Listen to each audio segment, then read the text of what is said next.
What's up, everybody? It's CMP with Craftmaster Productions and Studio1Tutorials.com. Don't forget to stop by Studio One Tutorials, pick up your premium membership. It is 50 cents a day. It is the only way that you can get 100% user requested content from me, CMP. Join Studio1Tutorials.com, and all of the sudden, now I am your personal tutorial machine. Anything you want to see, you get it. 100% user generated content at studio1tutorials.com. Also, please do not forget to stop by cmpkits.com.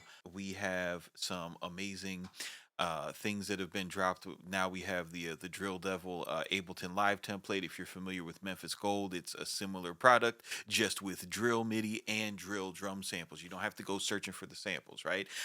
We have Shibuya Sky from the legendary Bluff God. Don't forget to, if you guys haven't taken advantage of the Astala Industry Bundle and the Industry Slap drum kit, get the sounds that are actually used on industry records. The Solar Tick out now. Please stop by and have your cup runneth over with samples. Also, you want to go to IG, hit me up. It is the fastest way to get a hold of me if you ever need anything. Now, today what we want to do is we want to go into the music theory behind making like dark melodies, dark Memphis melodies to be exact. Something that sounds like this.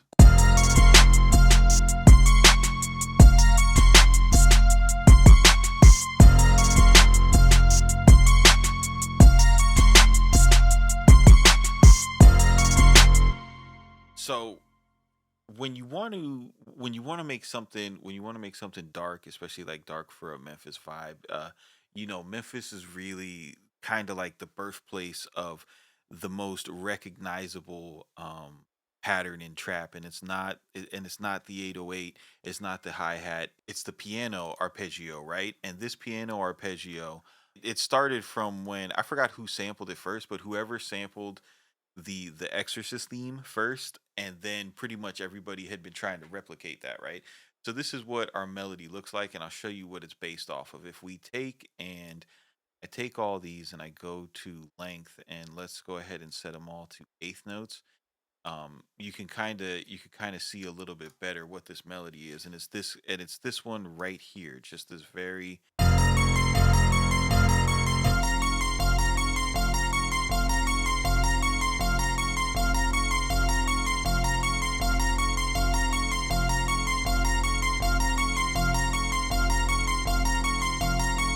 So and people have done it. They've made like entire songs based off of just that pattern right there.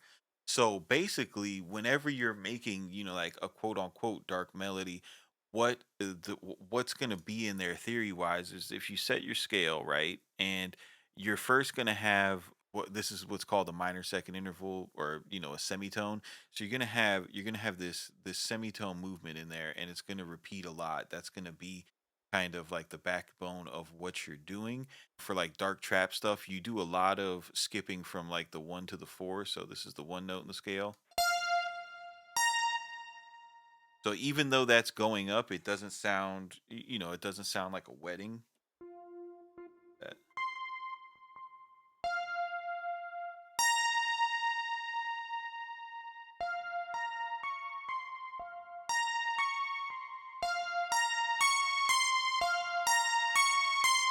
right? Like once you're familiar with these notes in your scale, it all depends on how you want to use them, right? So in this example, so the way that I have them drawn out, you can see that it's almost like a sustain pedal is working a little bit, so that the notes are bleeding out over one another. That's how you want to get that done.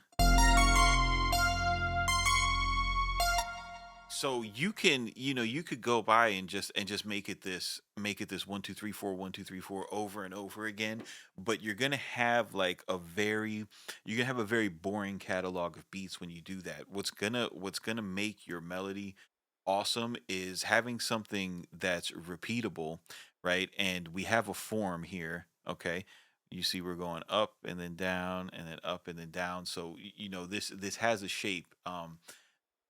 And it's predictable, but you see what we do is we switch up the rhythm, right? So we go from hitting every eighth note beat and then we have a rest in the melody here. There's no notes, and then we come back and hit this weak beat here, and then we miss our strong beat here, and then we pick back up on the weak beat and syncopate, right? So that's what gives this melody like a nice unique identity, rather than the same old ding ding ding ding ding ding ding ding ding ding ding ding arpeggio that you hear on everything.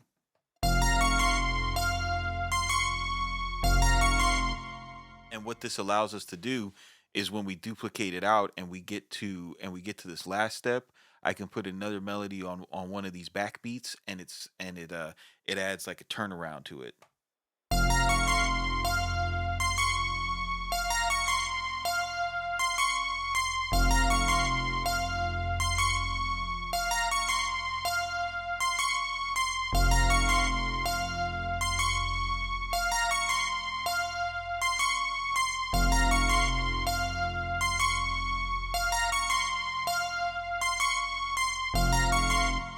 And that's how you pull off like a four note dark melody. And you can add to this if you want to layer your notes. You can use your fifth here and do something like this. I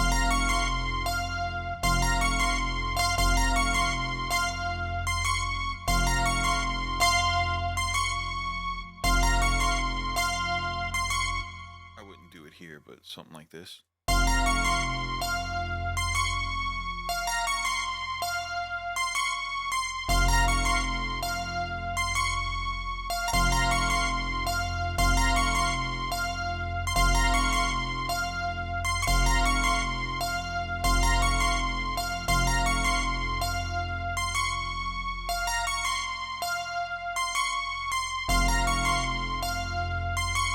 And again, you add it with the drums, and it is awesome.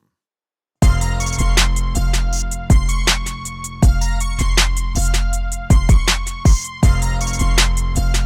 mean, you add a tubular bell hit to the front of that, and a ha at the end, and you've got perfect Memphis style beats. This is CMP with Craftmaster Productions. Again, in order to pull this off, you just want to know what scale you're working at. Use the one note in the scale, the four note in the scale, the six note in the scale, and the five note in the scale, right? And then you want to put this simple, 1, 2, 3, four note pattern in the beginning, or anywhere in the melody, right? And then instead of repeating it over and over and over and over and over again, you want to take some time and vary, but keep using those same four notes, right? But add some rhythmic variations. Go ahead and lean into some syncopation, or using a backbeat. Don't always hit a downbeat on every single bar, and that's going to add a lot more listenability to your catalog of beats, when you don't have the same dan dan dan dan melody every single time. So again, CMP Craftmaster Productions, Studio One Tutorials.com. New and improved. Keep it simple, but do not be basic.